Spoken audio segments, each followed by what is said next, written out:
साथ में हूं ज़ीनत खान। आप देख रहे हैं 29 इंडिया न्यूज। आइए नजर डालते हैं आज की खास खबरों पर। संविधान बचाओ की बात कर रहे हैं, लेकिन वही भारतीय जनता पार्टी लगातार कॉमनवेल्थ कोड की बात कर रही है। आप कह रहे हैं कि हम एकता की बात कर रहे हैं, अनेकता की बात कर रहे हैं। वो कॉमनवेल्थ कोड गुजरात विधानसभा चुनाव में लेकर आ रहे हैं, इससे पहले उत्तराखंड विधानसभा चुनाव में लेकर आए। कितना बड़ा असर पड़ेगा आने वाले वक्त में? उनको जो करना है उनको करना है, हमें जो करना है हमें करना है। हमारा डायरेक्शन क्लियर है, उनका डायरेक्शन क्लियर है। हम जानते हैं हमें क्या करना है, किन किन लोगों की मदद करनी है, किन की रक्षा करनी है, हम जानते हैं। ठीक है, और हम अपना काम कर रहे हैं। सिद्धार्थ शर्मा, ये नहीं। सर, आप तमिलनाडु से शुरुआत करी और आप मध्य प्रदेश तक आ गए। लगभग काफी लंबा यात्रा का आपने तय कर ली है। सेंस क्या लगी है आपको इस यात्रा से? राहुल गांधी ने क्या जो है सोच आपको मिली है लोगों की? क्योंकि जब से आपने राहुल गांधी को मैंने बहुत सालों पहले छोड़ दिया है। सर, मेरा सवाल ये है कि इस मास कनेक्ट प्रोग्राम, राहुल गांधी आपके दिमाग में है, मेरे दिमाग में है ही नहीं। बात समझो। सर, गौतम बुद्ध का नाम भी राहुल था। Try and understand. आप अपने देश की, ये देखो ताली बज रही है। समझ गए आप? समझ गए, एक बंदा समझ गया। सर, आपकी देश की फिलॉसफी यही है, इसको समझो आप, फायदा होगा। सर जवाब यही है कि जो आपका जवाब मिल गया। आपका जवाब मिल गया। सवाल तो पूछ ही नहीं पाया था। सोहेल हमीद, ये जो मास कनेक्ट प्रोग्राम है, ये आपको बहुत पहले नहीं शुरू कर देना चाहिए था? चीजें समय से ही होती हैं। जब टाइम आता है तो बात बनती है, उससे पहले नहीं होता। मैंने सोचा था, सबसे पहले मैंने यह यात्रा, जब मैं एग्जैक्टली याद नहीं, बट 25-26 साल का था, फिर मैंने इसकी, जयराम जी को भी नहीं मालूम, मगर इसकी मैंने डिटेल प्लानिंग 1 साल पहले की थी। और फिर कोरोना के कारण, किसी और कारण नहीं हुआ। इस यात्रा के लिए सबसे अच्छा समय अभी है। आखिरी सवाल, सोहेल हमीद, दैनिक हिंदुस्तान। यादव राहुल जी, मेरा आपसे सवाल ये है कि आज जैसा इन्होंने सवाल पूछा कि राहुल गांधी कितने बदले हैं, तो मैं यही सवाल पूछना आपसे चाह रहा था कि सार्वजनिक जीवन में क्या बदलाव आएगा आपके इस यात्रा के बाद? नहीं, देखिए, हर जीव बस बदलता ही रहता है। सिर्फ आरएसएस के लोग सोचते हैं कि जीव बदलता नहीं है। मैं 2-3 चीजें आपको बताता हूं, जयराम जी, आपकी परमिशन से। तो एक तो चल रहे हैं, और जैसे मैंने आपको कहा, किसी का दर्द होता है तो उसका सामना करना पड़ता है। दूसरी बड़ी इंटरेस्टिंग बात होती है कि पेशेंस जो होती है वो ड्रामेटिकली इंक्रीज हो रही है। कि अगर मैं पहले 1-2 घंटे में इरिटेट हो जाता था, अब मैं 8 घंटे में इरिटेट नहीं होता हूं।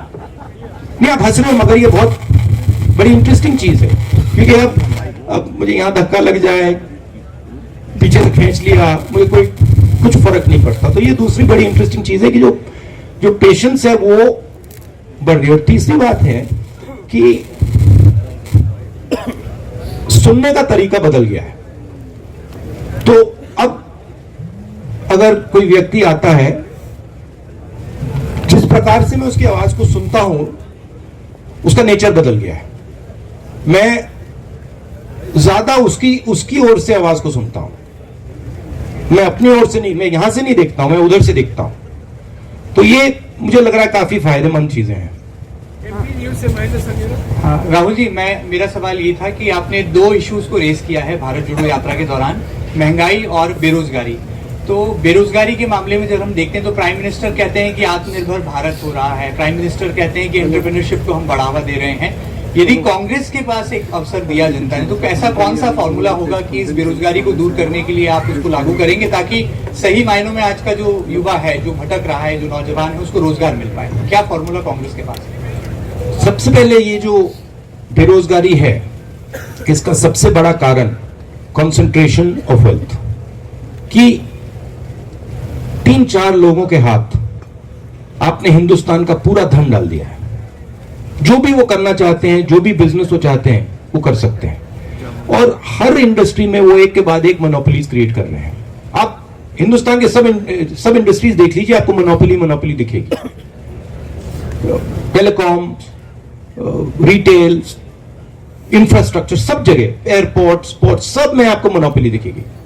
मोनोपोली का क्या मतलब है? मोनोपोली का मतलब है जो स्मॉल एंड मीडियम बिजनेसेस हैं, जो ग्रो कर सकते हैं, उनको आपने खत्म कर दिया। तो जो ग्रोथ पोटेंशियल है, ग्रोथ पोटेंशियल स्मॉल और मीडियम में है, ग्रोथ पोटेंशियल लार्ज में नहीं है। साइज लार्ज में है but growth potential small and medium है, उसको आपने खत्म कर दिया है।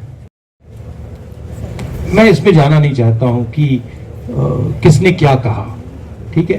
ये दोनों नेता कांग्रेस पार्टी के एसेट्स हैं, मगर मैं आपको एक बात की गारंटी दे सकता हूं कि भारत जोड़ो यात्रा पर इसका कोई असर नहीं पड़ने वाला है। सुप्रिया भारद्वाज, आज तक। सर, मेरा सवाल ये है कि आपने जब भट्टा पॉल से शुरुआत करी थी, तब से जो है आप पे पर्सनल टैक्स होते जा रहे हैं। जब से भारत जोड़ो यात्रा शुरू हुई है, आप कह रहे हैं सब आए, पॉलिटिकल प्लेटफॉर्म नहीं है, हम तो पूरा भारत जोड़ने आए हैं। कभी आपकी शर्ट को, कभी आपके कंटेनर्स को लेके, अब तो बात बियर्ड से लेके और भी चीज़ों तक पहुंच चुके हैं। इसको जो लगातार हमला हो रहा है, इसको आप कैसे देखते हैं? स्पेशली उस समय जब आप कह रहे हैं कि सभी लोग आए, नॉन पॉलिटिकल है, और दूसरी तरफ जहाँ पे रिगरसली, कंटिन्यूसली हर चीज पे जो है, माइन्यूटली नहीं बल्कि मैसिव लेवल पे पर्सनल अटैक्स हो रहे हैं।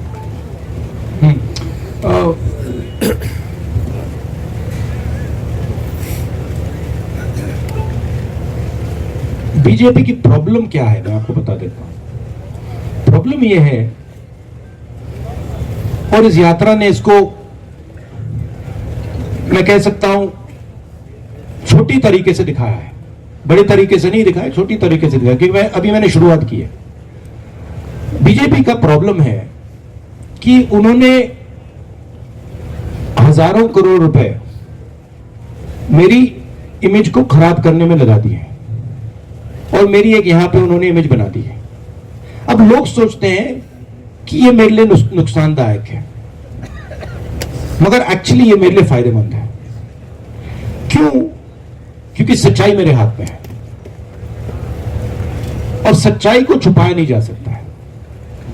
तो जितना पैसा ये मेरी इमेज को खराब करने में डालेंगे, उतनी शक्ति वो मुझे दे रहे हैं, उतना मैन्यूवरिंग रूम वो मुझे दे रहे हैं। आप देखना, क्योंकि सच्चाई को छुपाया नहीं जा सकता, दबाया नहीं जा सकता है। और जहां तक पर्सनल टैक्स की बात है, पर्सनल अटैक्स इसलिए आते हैं क्योंकि व्यक्ति राजनीतिक पोजीशन लेता है। अगर आप बड़ी शक्तियों से लड़ोगे तो पर्सनल अटैक आएगा। अगर आप किसी शक्ति से लड़ नहीं रहे हो, अगर आप ऐसी फ्लोट कर रहे हो, तो पर्सनल अटैक नहीं आएगा। तो मैं जानता हूं, जब मेरे पर पर्सनल अटैक आता है तो मैं सही काम कर रहा हूं, मैं सही डायरेक्शन पे चल रहा हूं।